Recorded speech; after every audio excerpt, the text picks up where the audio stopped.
Okay. Good evening, everyone. This is Wednesday night, and my name is Venerable Wade Buripanyo. Bhante Sudaso has asked me to give this evening's live stream Dhamma talk.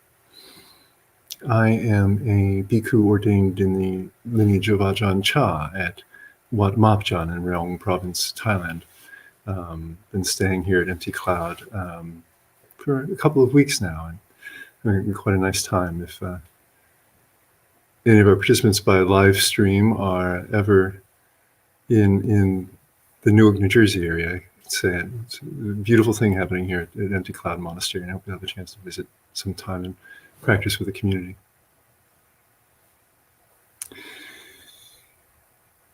Bhante Sudaso asked me to give a talk on the Noble Eightfold Path. And we'll start out with the traditional Namo Tassa first.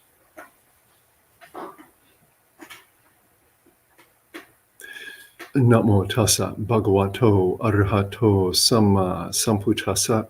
Namo Tassa Bhagavato Arahato Samma Sambuddhassa. Namo Tassa Bhagavato Arahato Samma Sambuddhassa. Buddhang Dhammang Sanghang Namasami.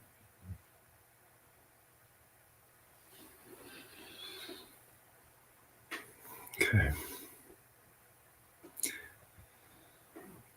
The Noble Eightfold Path.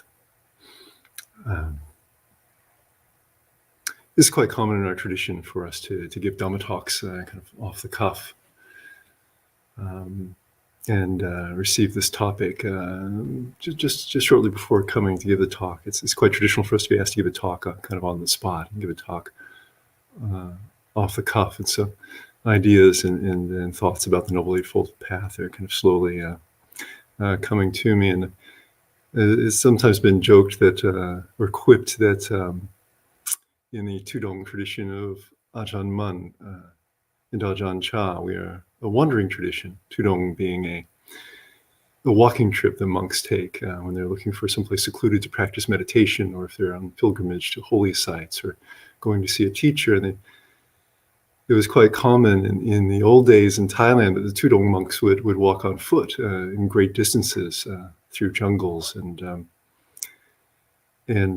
so the joke about our Dhamma talks is that we're a wandering tradition because our talks sometimes wander quite a bit too. So we give them off the cuff, as they say. So I hope you'll bear with me.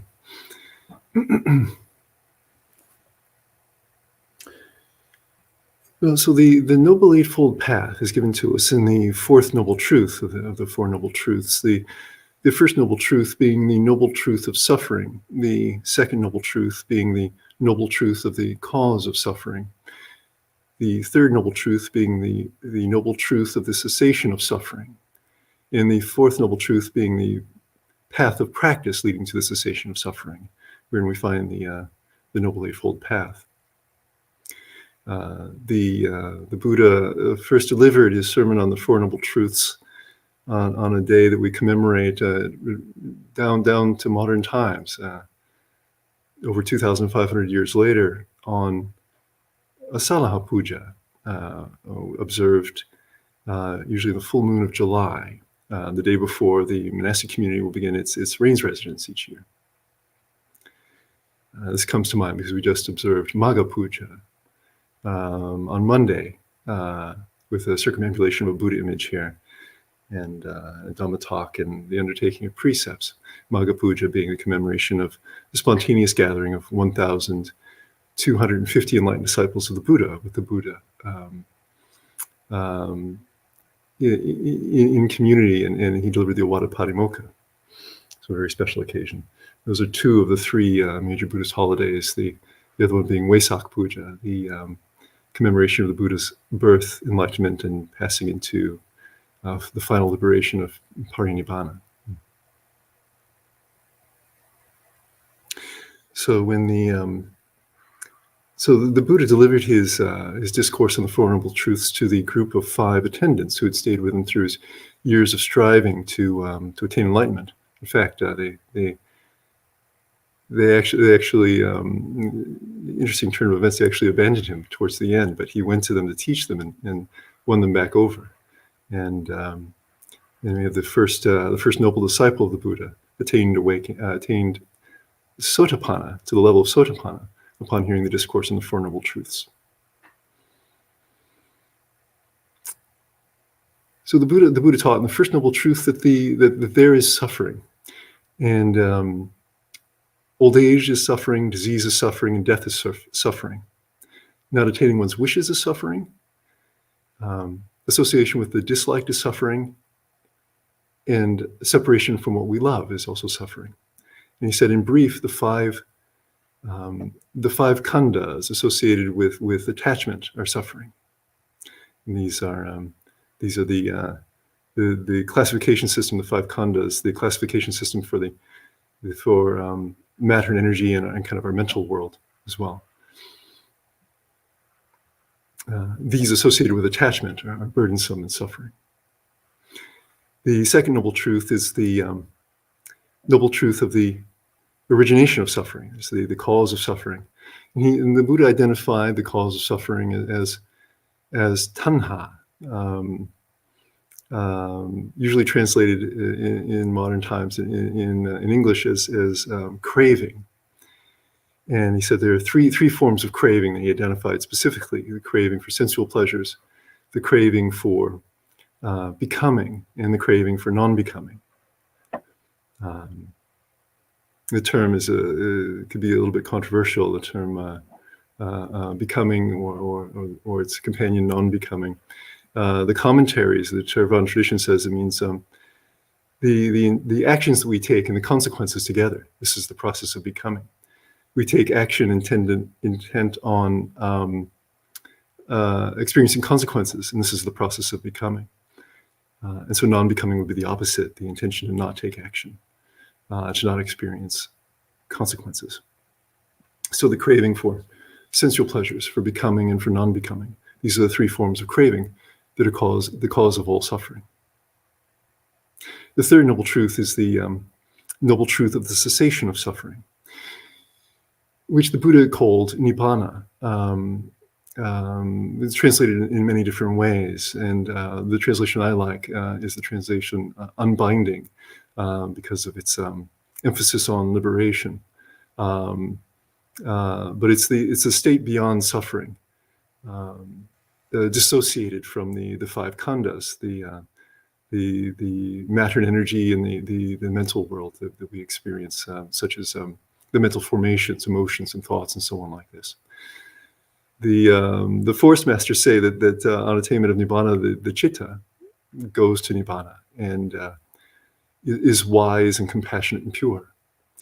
And this is echoed to some degree in the commentaries of the Samyutta Nikaya, which says that when the enlightened one goes to Nibbana, his chitta goes to Nibbana, his or her chitta.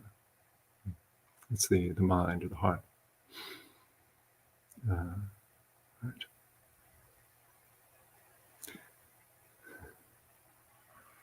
Then the fourth noble truth, the path of practice to the cessation of suffering, is the Noble Eightfold Path. And these the Buddha enumerated as follows. They are right view, right intention, right speech, right action, right livelihood, right effort, right mindfulness, and right concentration. And he called this the middle way between indulgence in sensual pleasures and self-mortification. Two paths that he'd actually already followed in life: the indulgence in sensual pleasures as a prince before he went forth from the home life, and self-mortification as an ascetic trying to find the path to enlightenment.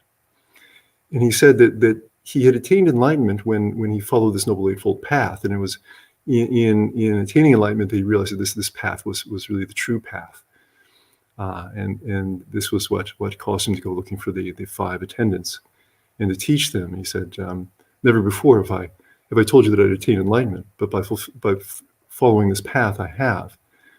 And on the Declaration of the Four Noble Truths, Anya Kundanya attain to the level of Sotapanna.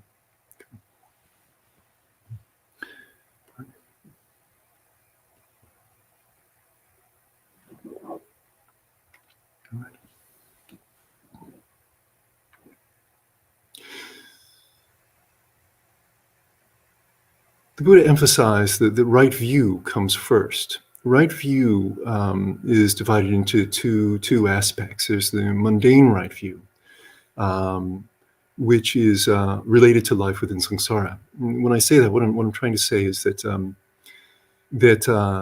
if we become mature in right view of this sort, and we use it as our guide, that we'll take actions that are beneficial to us within samsara, but which cannot take us beyond samsara into nibbana.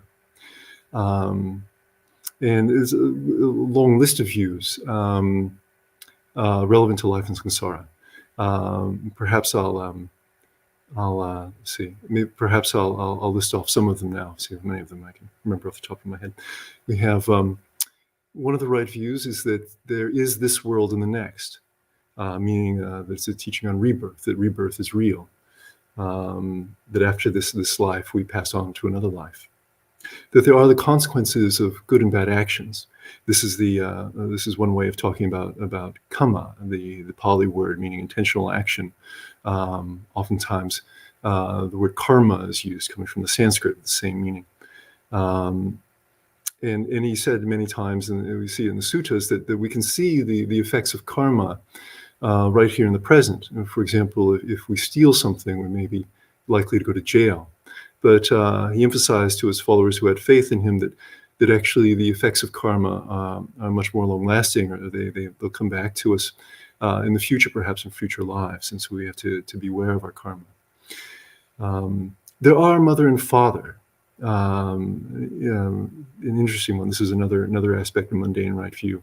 There actually were some ascetics teaching at the time of the Buddha that there is no such thing as mother and father.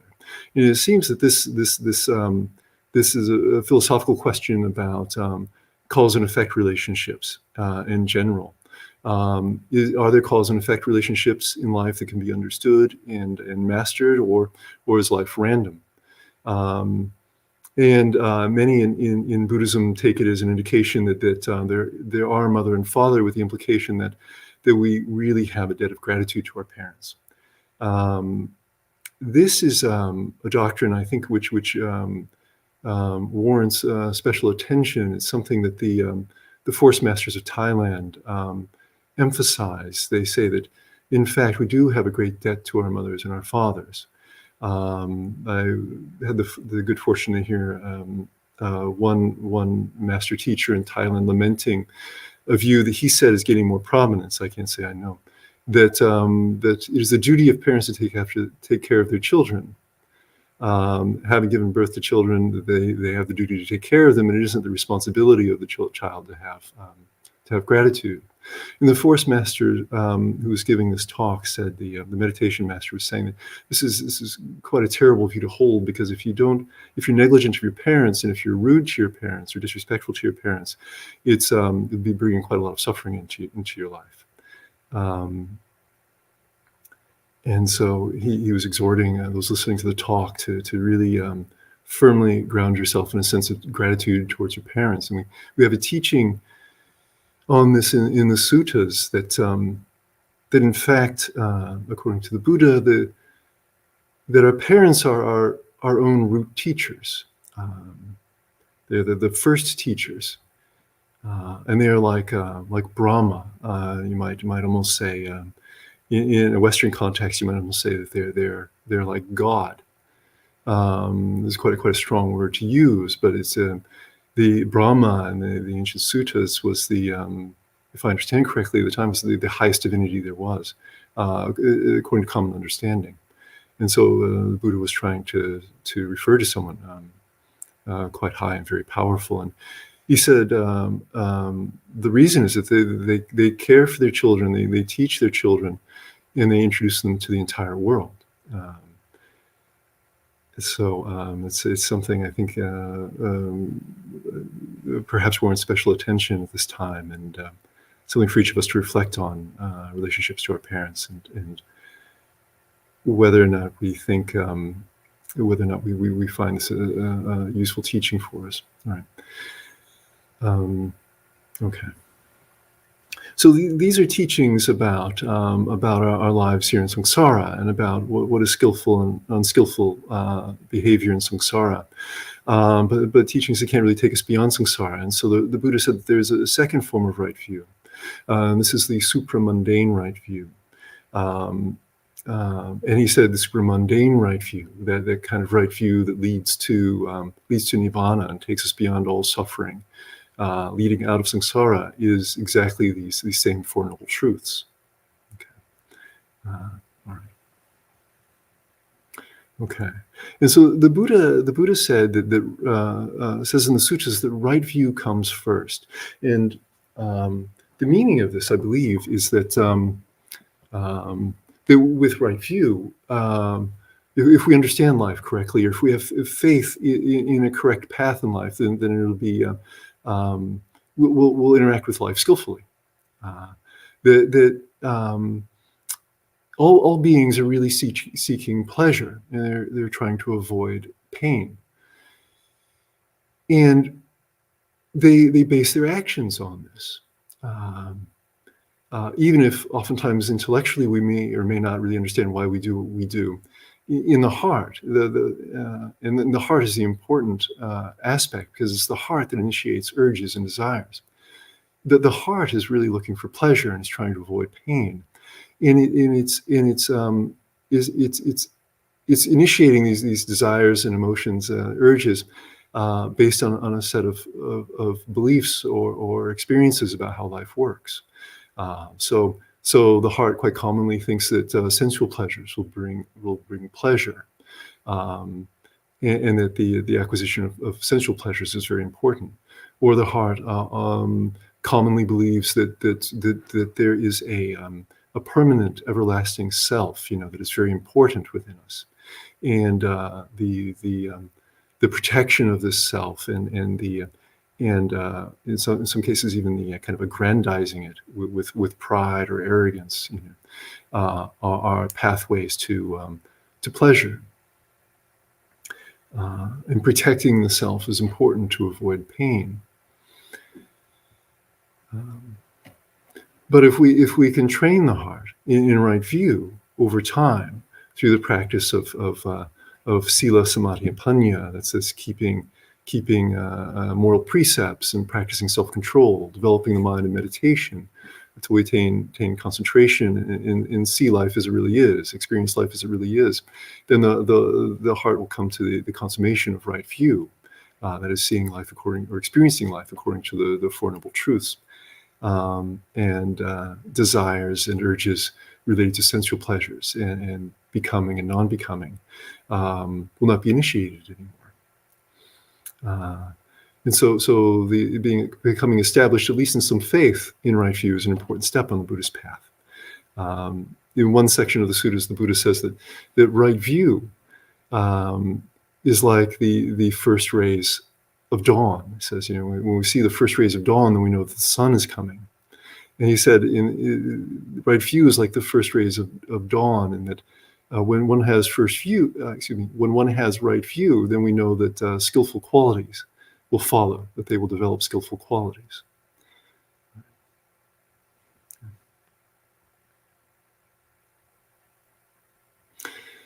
All right. So then after right view, we have right intention. The Buddha related in the sutras that at one point, while he was striving to attain enlightenment, he had started to notice this different kinds of application of mind, intentions and thought patterns were detrimental to the spiritual work he was trying to do. And so he said to himself, why don't I divide my thoughts and my intentions into two categories? So the first one, the first category would be thoughts of sensual pleasures. The second one would be thoughts of ill will. And the third one would be thoughts of cruelty. Okay. And he said in the second category, he'd put other thoughts, the thoughts of, or intentions or applications of mind that are unrelated to sensual pleasures, unrelated to ill will, and unrelated to cruelty. And practicing in that way, he would try to get rid of, and not follow the thoughts in the first category, these kind of unskillful thoughts and intentions, and would cultivate thoughts and intentions that went the other way, in the second category. And so these are the three forms of right intention are intentions and applications of mind and thoughts. Sometimes it's translated as right thought. Not associated with sensual pleasures, not associated with ill will, and not associated with cruelty. I once asked a teacher, what exactly, I hadn't really thought about it very much, but in hearing teaching, they were kind of right off. I thought, well, what is the difference between ill will and cruelty? And he said, well, ill will is when you really dislike something or someone. So cruelty is when you might have thoughts of trying to hurt them, just kind of maybe for no reason, or even just for fun, just to be cruel. So the distinction I remember down to this day. And okay, and so we have many teachings in the suttas and from the meditation masters about how to cultivate these kinds of right intentions associated with not associated with sensual pleasures, not associated with ill will, and not associated with cruelty. Different kinds of meditation, for example, and keeping precepts and so on, practicing giving to cultivate the right kinds of intentions and thoughts. Together, these two factors of the Noble Eightfold Path constitute what is called the wisdom aggregate of the Noble Eightfold Path. It's the Panya from the Pali. As the Noble Eightfold Path can be classified as a threefold path. It's the Sila, Samadhi, and Panya. And so we have Panya is these two factors, right view and right intention. In the Eightfold scheme, the 8-step scheme, then next we have the Sila Khandha. That's the morality or self-control Khandha category of the Noble Eightfold Path. And that those are right action, right speech, and right livelihood. Okay. So for right action, right speech, and right livelihood, we have many of the abstentions we're familiar with from teachings on, for example, the 5 precepts and the 10 courses of wholesome action and the 10 courses of unwholesome action. It's interesting, in the Theravada tradition, typically we discuss the 5 precepts. It's quite common for us to talk about them. I was talking to a friend of mine who's schooled in Tibetan Buddhism, and he said it's quite common in Tibetan Buddhism to talk instead about the 10 courses of wholesome action and the 10 courses of unwholesome action. And in fact, we have those in the Pali Suttas as well. All right, and so there's some overlap between these two lists that comes out in the Noble Eightfold Path. If we look at right speech, we have 4 forms of right speech. They are not to tell lies or deceive. Let's see if I can remember all 4 of these. Not to engage in gossip, not to engage in divisive speech, and not to engage in harsh speech. So again, that's lies, gossip, or idle speech. Oftentimes is how it's translated, right? Idle speech, divisive speech, or harsh speech. Okay. And then in the right action factor of the Noble Eightfold Path, we have not to kill, not to steal, not to commit sexual misconduct. Okay. And then in the right livelihood, we have I believe it's 5 or 6 or 7 forms of livelihood that the Buddha said are not conducive to attaining enlightenment. Some of them that are called from the top of my head are the trade in animal flesh, so meat, for example, to trade in slaves, to trade in intoxicants, and to trade in weapons or poisons. Weapons and poisons may actually be 2 separate categories. So I think this list is one that maybe we'll actually be able to. I wonder if we'll be able to post it or something like that. Or maybe we can do a quick search while I'm talking. I don't know if I can handle both of these things at the same time, though. I have to admit, um, having been in the jungle for the last 10 years. But so perhaps the wiser thing for me to do is to recommend that if you break out your search engines and look up Right Livelihood from the Noble Eightfold Path. And I think for lay people, it's going to be an important list as you work on your careers. Okay. So that's right. Looking occasionally at the comments we're getting as well. A number of people signing in and saying many things. We look forward to looking at those towards the close of the talk. Right speech, right action, and right livelihood. The Sila Kanda, or the morality aggregate of the Noble Eightfold Path. And then we have right effort, right mindfulness, and right concentration, forming what is called the concentration aggregate of the Noble Eightfold Path. Right effort is the effort to, is explained in a fourfold way. It is to arouse effort to get rid of unwholesome mental states that have arisen, and the effort to keep unwholesome mental states from arising. The effort, those are two, is the effort to cultivate skillful mental states and to maintain in further mental states once they've arisen. That's 1, 2, 3, and 4 there. So it's about the getting rid of unskillful mental states and cultivating mental states. And then we have right mindfulness, which is defined as the 4 foundations of mindfulness.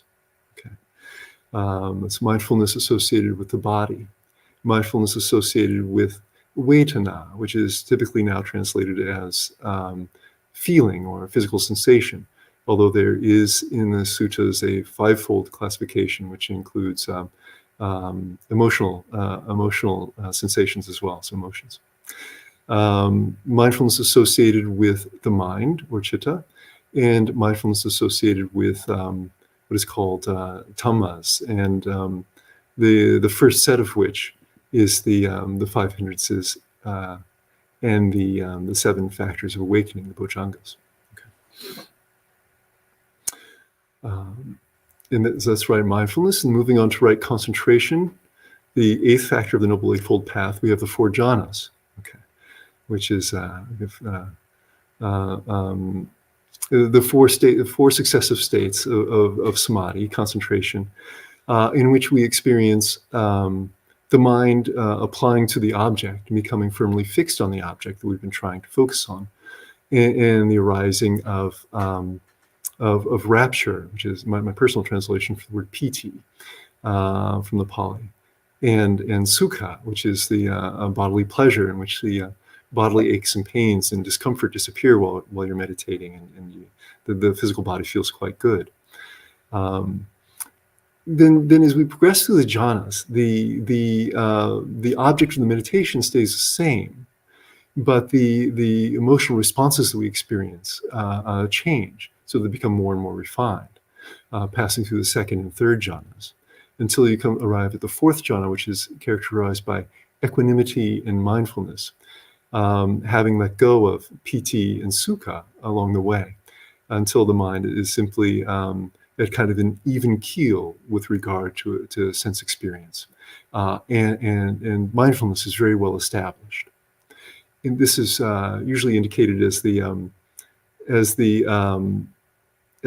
platform for going one of 2 ways, either to more advanced levels of concentration, or towards investigation of sensory experience, according to the 3 characteristics of existence: the impermanence, unsatisfactoriness, and not self-nature of experience, to develop insight, knowledge, and attain the path and fruit associated with the 4 stages of enlightenment. Okay. So the right effort, right mindfulness, and right concentration, constituting the concentration aggregate of the Noble Eightfold Path.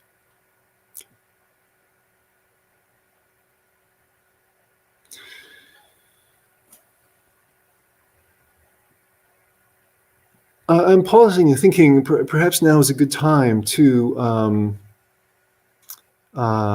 take a look at the comments and questions that have come in, and let you know now if you have a question about any of these, it'd be a good time to ask. Serve as a starting off point for more discussion about the Noble Eightfold Path, and also mention to those who are here, we have several meditators with us, as well as Samanera Metiko, resident. They're here in the monastery listening live. I'd like to read out some of these comments. I don't see quite any questions yet, but read out some of these comments. These are very encouraging. It's nice to see so much enthusiasm for this kind of thing.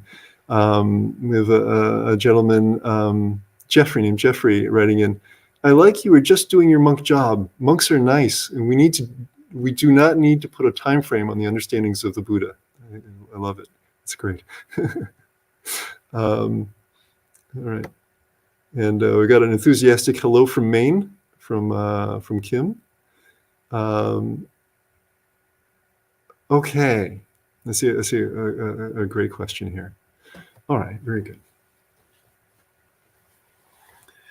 This question comes from Andres. That's almost where he is. He says, hello, sir. I hope you're doing well. May I ask how following the 5 precepts allows us to see reality as it is?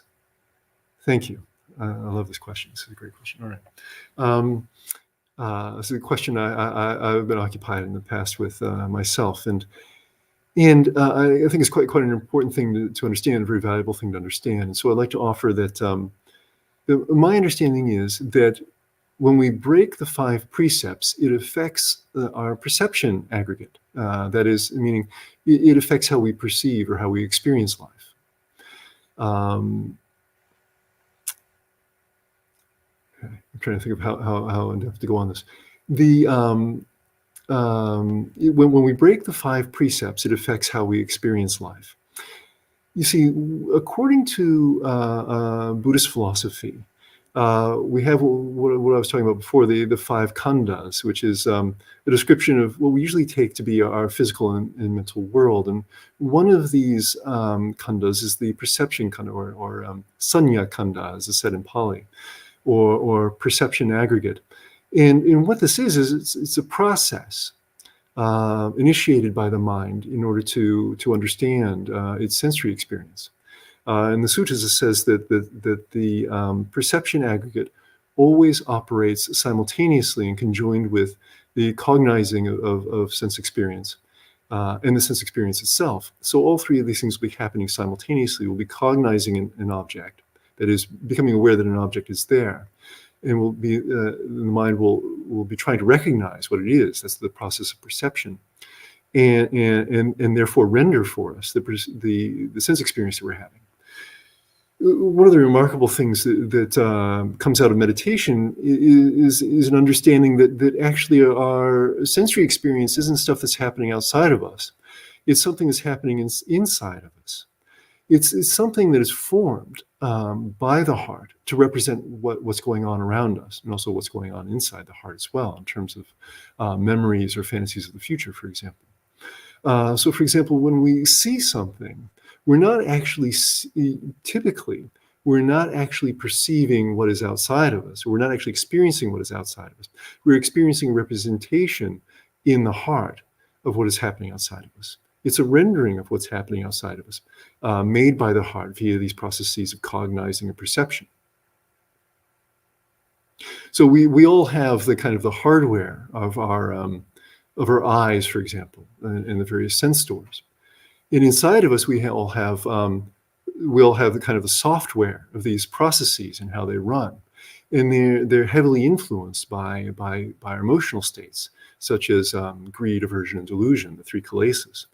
In our various moods. And so how we perceive the world around us is heavily influenced by, for example, quite a common experience for all of us, whether we're in a good mood or a bad mood, even, for example.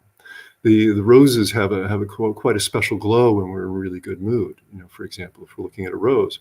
But the same rose doesn't look nearly as attractive when we're not in a good mood. And this is quite a quite a visceral experience, which I think may explain, for example, the finding that if you have a dozen witnesses to a crime, each one sees something different when they report it as testimony, for example. And this is affected by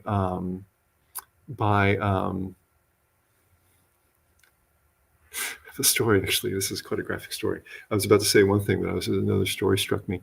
I once was had the good privilege to be receiving loving kindness from a master, and it was so powerful. So it's I don't know if anyone will believe what I'm saying, but I'll put this out there. It was so powerful. It was actually changing my perception of him in real time. His actually what he looked like changed slightly over time as I was looking at him while he was radiating loving kindness to me. It was quite an amazing experience. Su Yun, Empty Cloud, the Chinese monk I talked about not long ago, reported an experience. He was performing 3,000 prostrations to the relics of the Buddha at a monastery in China every day for a month as part of a vow he'd taken. Towards the end of it, he was experiencing terrible physical pains. He must have been 60 or 70 years old or something like this.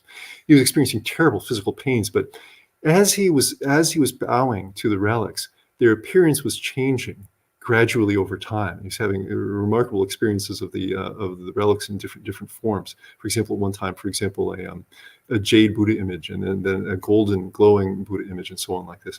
And he said it was actually he's reputed to have attained enlightenment by this point already.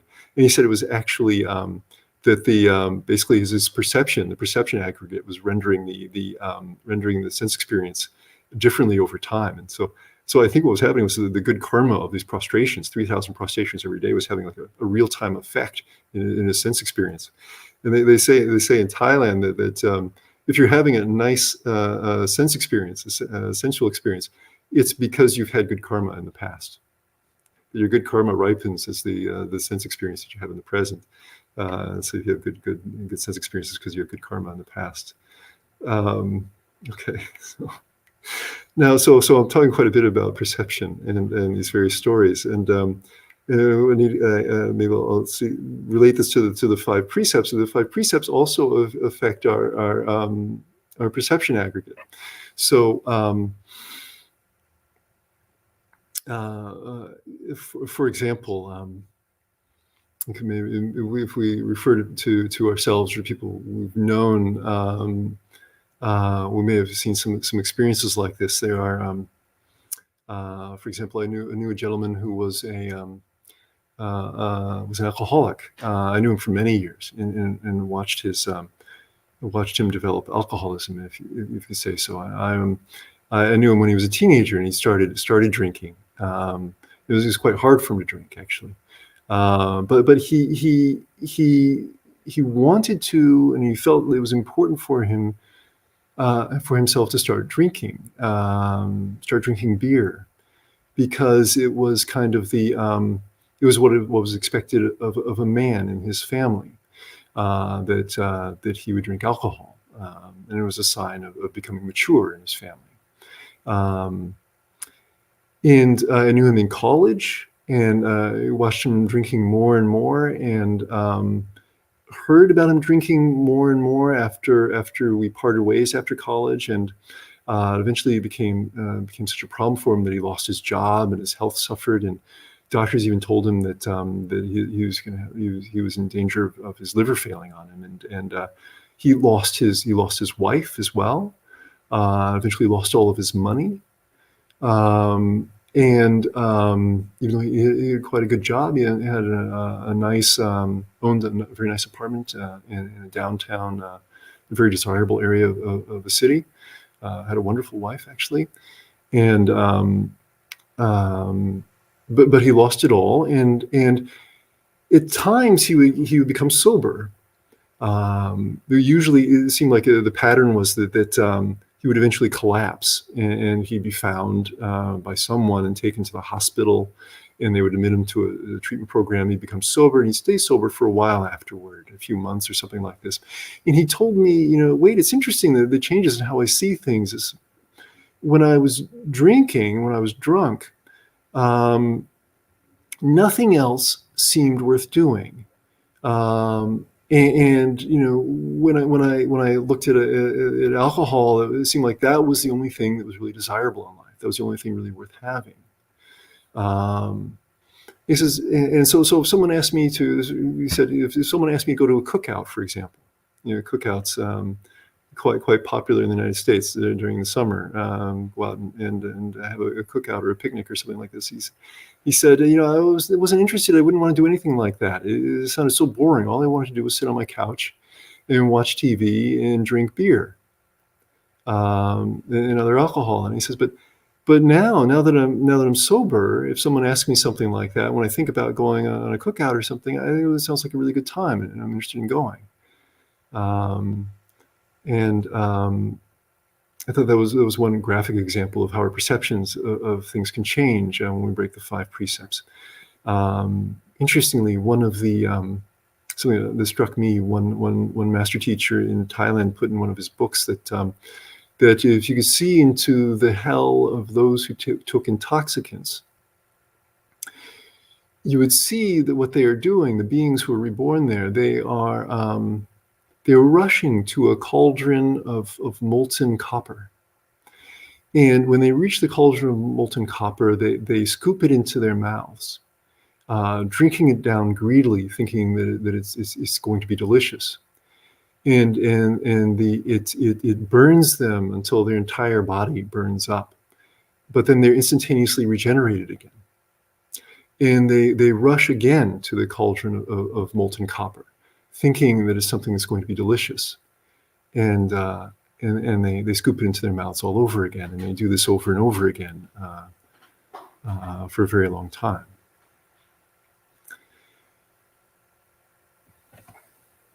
I once knew someone who I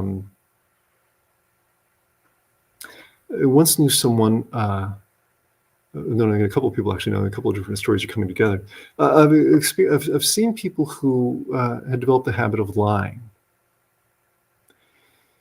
I think this one is quite a graphic example. It's like if enlightenment is about seeing the truth and experiencing reality, then surely if we want to do that, then we have to be true and we can't be deceptive.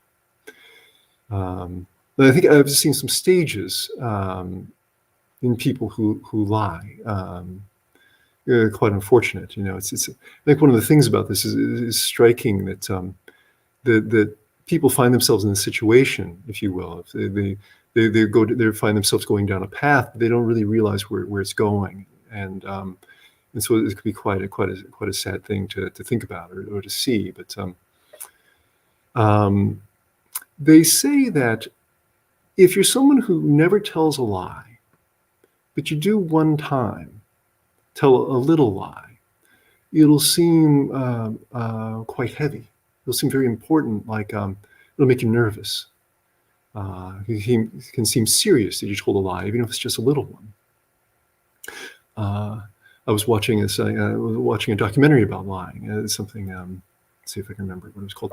A fascinating documentary about honesty and lying called "The Dishonesty Project," with the "dis" in parentheses. I'd recommend to anyone. They're quite a fascinating documentary. And one researcher said that so if you tell a little lie, but you normally don't tell any lies, it will seem like a big deal to you. But then there is some. It's quite possible that you'll tell another lie, and if it's of the same caliber, it actually won't seem like such a big deal. But you may tell an even larger lie, but that may seem like kind of a big deal. But then the scale will change again, so that you may tell another lie. Okay, but if it's of the same caliber, it won't seem like such a big deal anymore. But you may tell a bigger lie. She said this researcher said it's kind of like if you listen to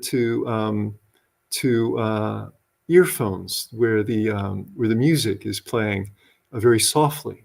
At first, it may seem very soft, but as you listen over time, you kind of adapt to it, and it seems quite normal. And so, if someone comes over and turns up the volume to a regular level, Somebody else were to walk over to your MP3 player, your stereo system, and turn up the volume to a normal level, it would seem very, very loud. But then, as you listen to it at that level, you would recalibrate again so that it would seem normal over time. And she said it's the same way with lying. Every time you tell a lie, the scale changes, and you may be likely to tell a bigger lie next time. So, for example, I remember knowing someone who had it been quite common for them to tell lies. And it got to a point where I was surprised that even though I didn't know them very well, they actually suggested to me that we lie to somebody. We were in a professional relationship. We worked together. And I was surprised, that they would do that. They didn't know me very well, but they suggested that there was a little problem. This is actually two aspects to this. There was a little problem, and they suggested, well, how about if we say this? And it was quite clearly a lie. And one aspect of this, as I mentioned, was that it was a little problem, and I thought, just with a little bit of thought, we can figure out how to work out the situation without having to tell a lie. And it occurred to me that this is one aspect of it, that the lying had become kind of normal for this person, to the degree that they would commonly think of, well, why don't we just solve this problem by telling a lie? Okay. Another aspect of this is that they'd come to think of over time that lying as being normal, and didn't really think of it as something that is not socially acceptable. And so even though they didn't know me very well, and we were in a professional relationship, we worked together, they suggested to me very early on in our working relationship, in this circumstance, why don't we tell a lie? And I think it was just this: they kind of lost a sense or a perception of how most people view lying. Okay. I've also known people who, I think this is a later development in this path of perceptual change, where they actually begin to believe their own lies. I've known two people. I've known two examples of this. For example, the person told me and a couple of other people something that was quite clearly a lie. It was interesting because it was quite clearly a lie, and we could tell that they were lying. We could tell that they knew that they were lying. And the next day, they presented the same information, and it was quite clear that they actually believed it at that point. That in the intervening 24 hours or so, they'd come to actually feel that what they told us was the truth. They'd lost the perception that it was actually a lie. And this is, I don't know if everyone's experienced this. This is something that I'd heard about, and I've actually experienced it with two different people. It's quite an eerie thing to see. If you see somebody who the day before knew that they were telling you a lie, and then they actually think that it's the truth, it's quite an eerie thing to see. And interestingly, I think the master teacher put in one of his books about the hell for liars, that they see golden glowing nuggets on the ground, and they reach up and eat them, thinking that they'll be delicious. But they're glowing because they're actually extremely hot. This one actually happens to be somewhat similar to the hell for those who take intoxicants. And so they eat these thinking they'll be delicious, but in fact they're actually extremely hot. And in a similar way, they kind of burn them up, and they're reborn time and time again in this hell space, eating these glowing nuggets of gold that are actually glowing because they're so hot. And so in both cases, there's this perceptual change, this misunderstanding of what they're seeing. Another teacher, another Kubajan, a master from China, was put in a book about the hell for those who engage in excessive sexuality. And so perhaps what we have in our 5 precepts is sexual misconduct. I imagine this would be the same if we have faith in this teaching. He said that they see, for example, a column and think that it's a lover, and they run to it and they embrace it. But in fact, it's glowing red, and because it's so hot, and it burns them. It burns them alive, and they are reborn time and time again in this space, misperceiving various physical objects as being lovers, rushing to them and embracing them and being burned alive by them. Okay. And I think that if we can extrapolate, we can see how um, that the activities associated with the five precepts all may affect our perception. If we, for example, if we are used to if we develop the habit of harming living beings, we may see that as as a as a natural way of solving problems in life, for example, or even finding pleasure, and so on with the other five precepts. And so the Buddha is telling us in the Noble Eightfold Path, for example, with the right speech and right action factors about a skillful and unskillful behavior. And he's telling us in the factor of the Noble Eightfold Path related to right thought or intention about skillful and unskillful thoughts. And it seems that these two kind of feed on each other. That if we think about, for example, engaging in killing, and we kill, and then I think it's natural we'll be thinking about killing. If we think about lying, we'll develop we'll start telling lies, and we'll develop more thinking about lying. And these kinds of things, if you try to meditate, I think you'll find that these kinds are kind of counterproductive, get you into all kinds of thought patterns that aren't conducive to making the mind calm and to seeing things clearly. Okay. So that's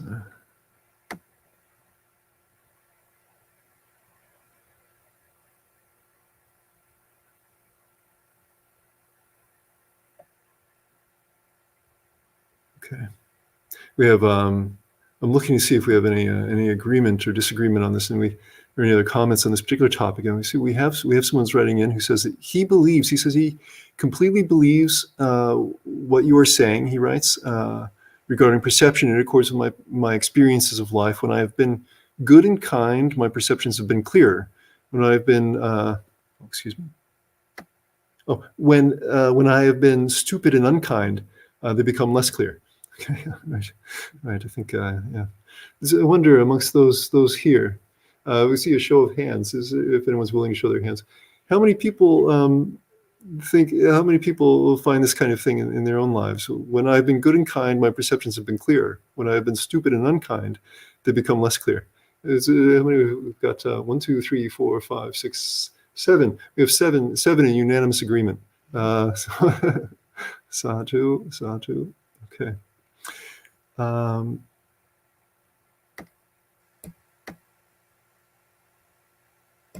Okay. Another great question here.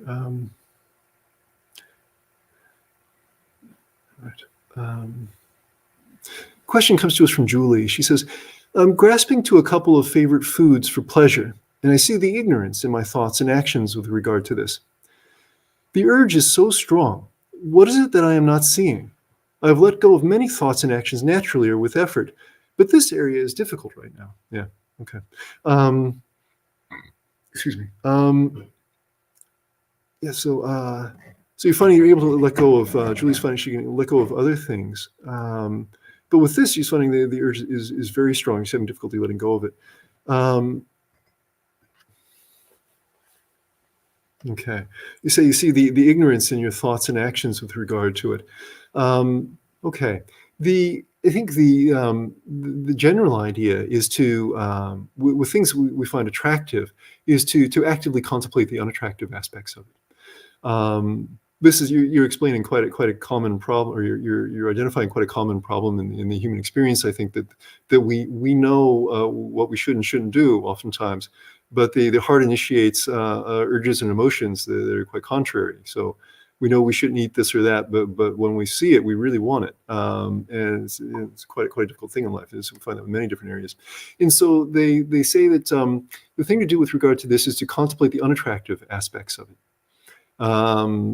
So, for example, if you're on a low cholesterol diet, for example, and you see that double fudge chocolate cake, and immediately you really want it. What we do is we assert our mindfulness into the situation. Be aware of what's happening, and for example, we think about, for example, something like that's probably going to have a lot of cholesterol in it. And what are the negative aspects of eating foods that are high in cholesterol, especially if you're supposed to be on a low cholesterol diet? Will it cause you, will you end up having a heart attack?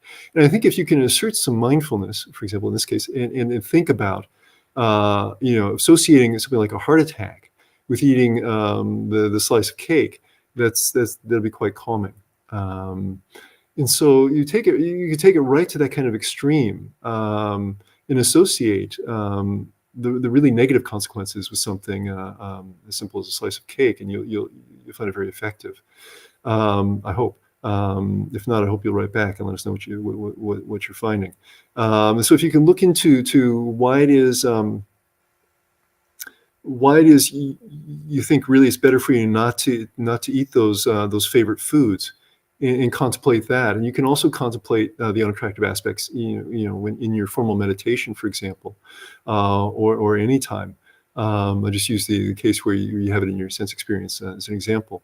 And it can be it's especially effective if you're able to make the mind calm. So if you sit down to meditate, for example, and you think about your favorite foods that you want to eat, if you go right to doing something like this, thinking about the unattractive aspects of it, this will help make the mind calm.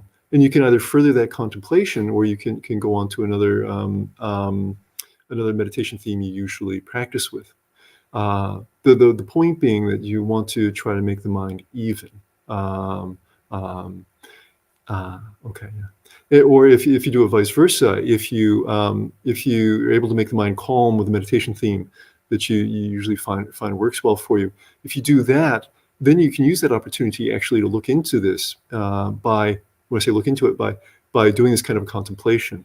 It'd be very powerful that way if the mind is calm, which is kind of actually why it's maybe a slightly different application, but why we have the samadhi, or the concentration factor of the Noble Eightfold Path, that making the mind calm is really indispensable to deep understanding of life, changing our experience of it.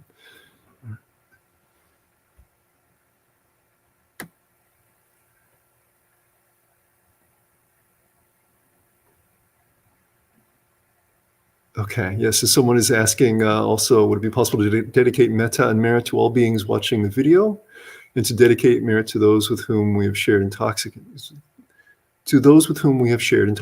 Okay, right. Yeah, great. Okay, perhaps we'll do that. I'd like to do that. We'll do that at the end of the live stream. All right, we have quite a few comments coming in, and so I may not be able to get to all of them. I apologize.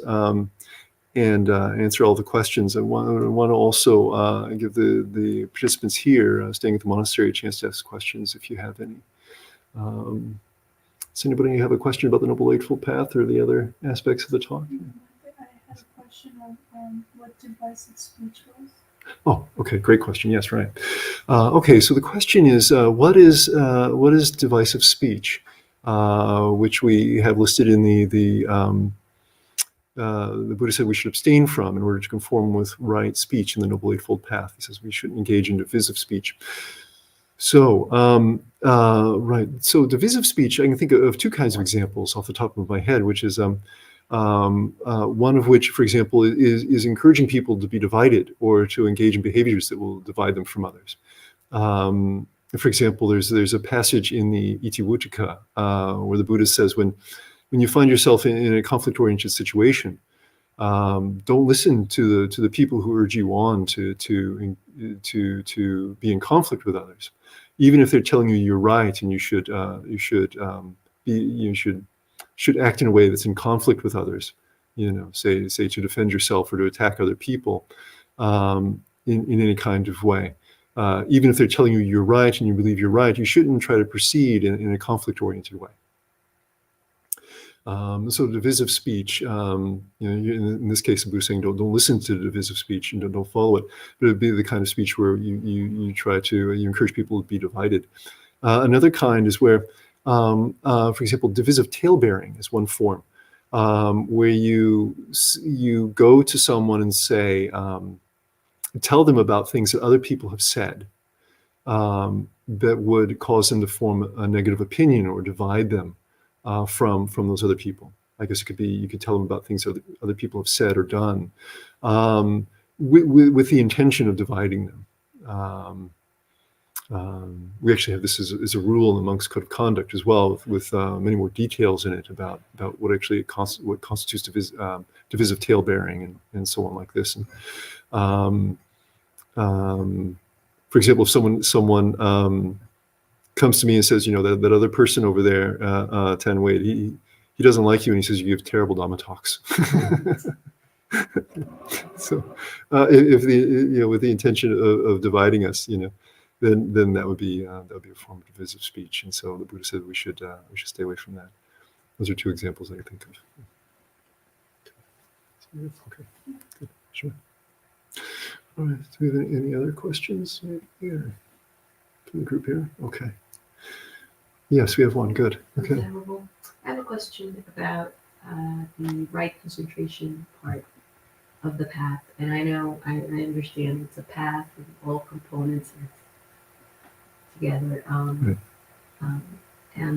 I've been practicing for a while, and I've seen a lot of changes in my life, in my mind, so much so that I'm sort of developing this attitude of, no samadhi, no problem, because the other things are so positive that it's like I'm not sort of putting a lot of emphasis on that. And I'm wondering if that's a useful attitude to have, or to hold, or maybe to sort of hold it a little bit with a little bit of caution. I don't know what you think. Yeah. Okay. Great question. May I ask your name? Denise. Denise. We have Denise, yogi, staying at the monastery, and she. So the question is, she understands that the Noble Eightfold Path is we're supposed to have all 8 factors of the Noble Eightfold Path together. If we're trying to attain enlightenment. She's finding in her own life, in her own practice, there are many, many wonderful things happening. She's getting a lot of benefits from her practice, but she doesn't have samadhi, and she's developed an attitude that no samadhi, no problem. It's okay because she's having so many other good experiences in her practice. And I think it's quite an understandable attitude. In some way, it's quite. I think it can be quite good. Also, this touches on a topic I think is I'd refer to perhaps like kind of contentment in the practice, and it's kind of tension with kind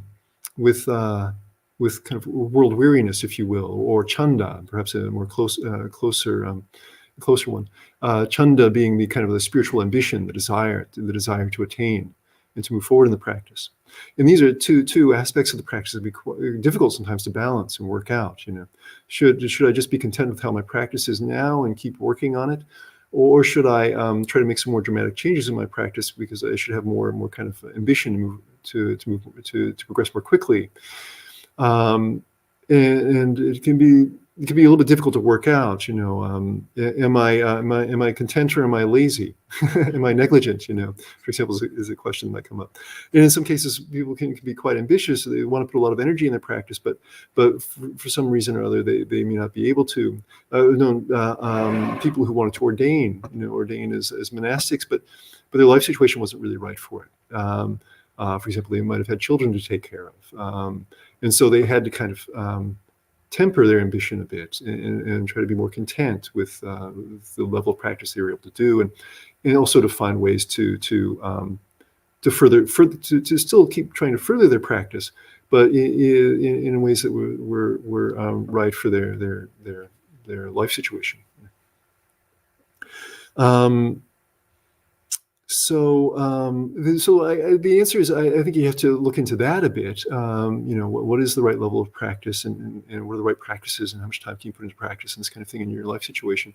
I also would like to encourage people to, if they feel like the practice is going well, Um, but they're kind of topping out in the situation that they're in.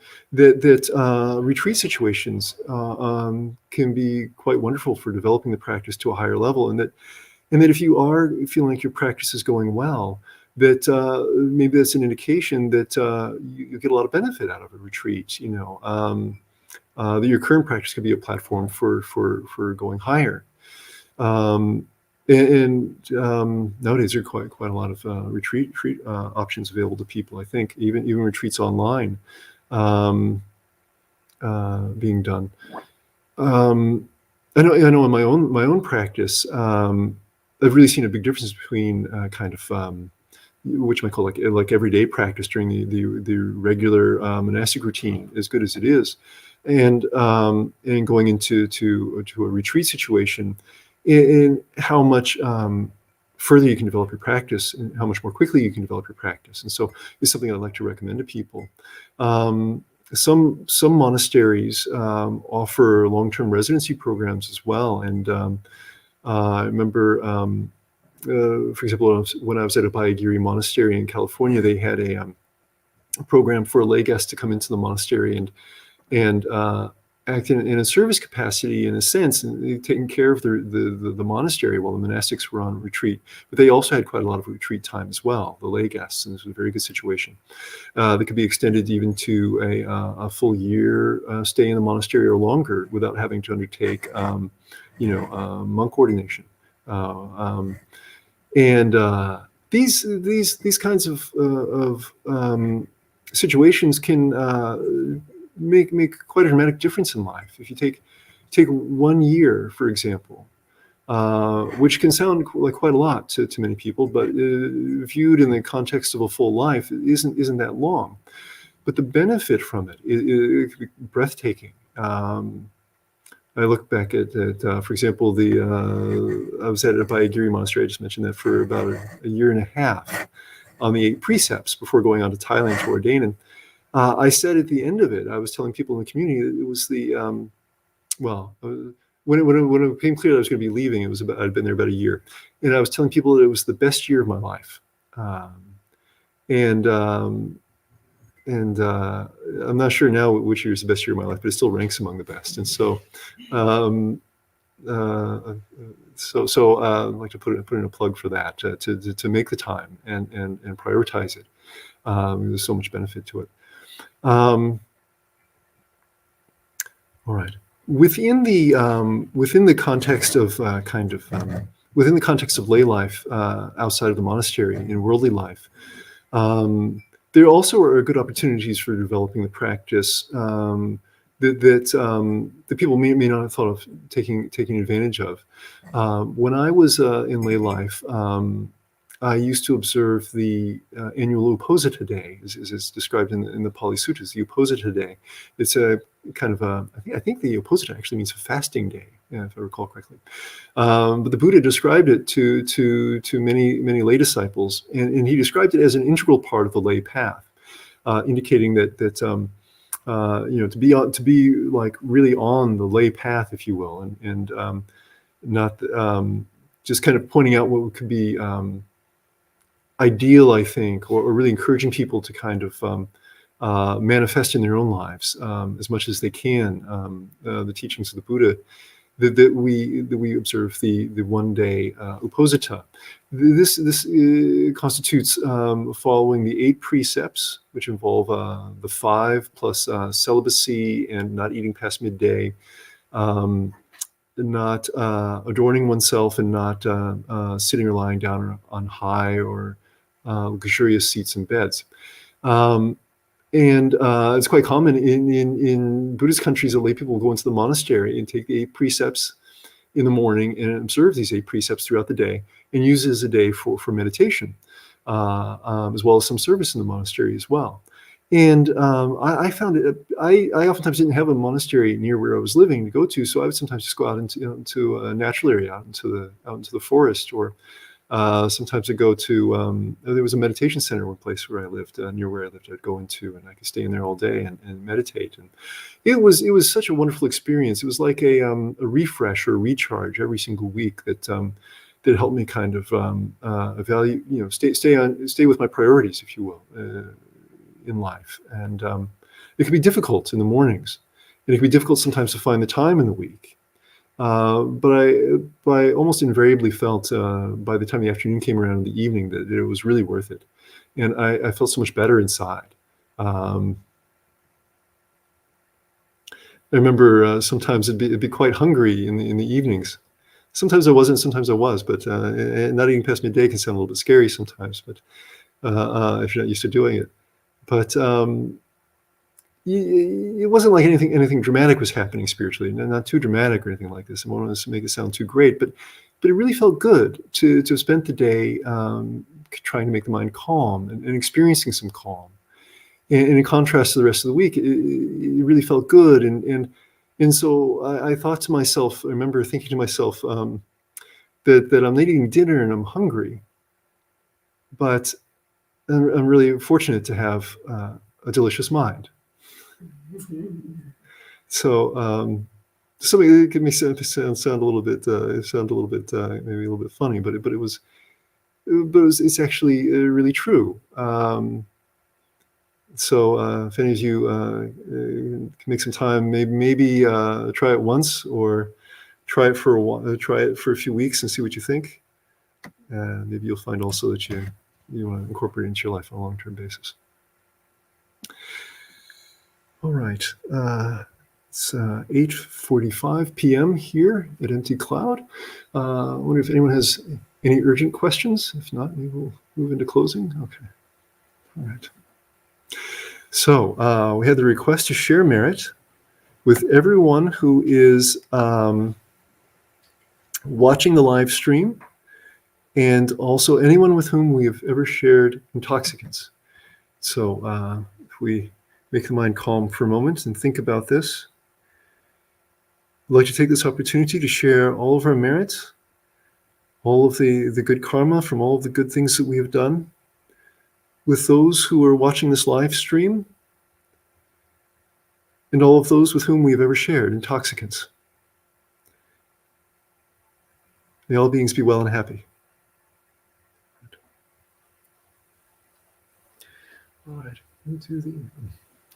Dhammayam Dhamma Kataya Karam Dhamma Hase Sadhu Sadhu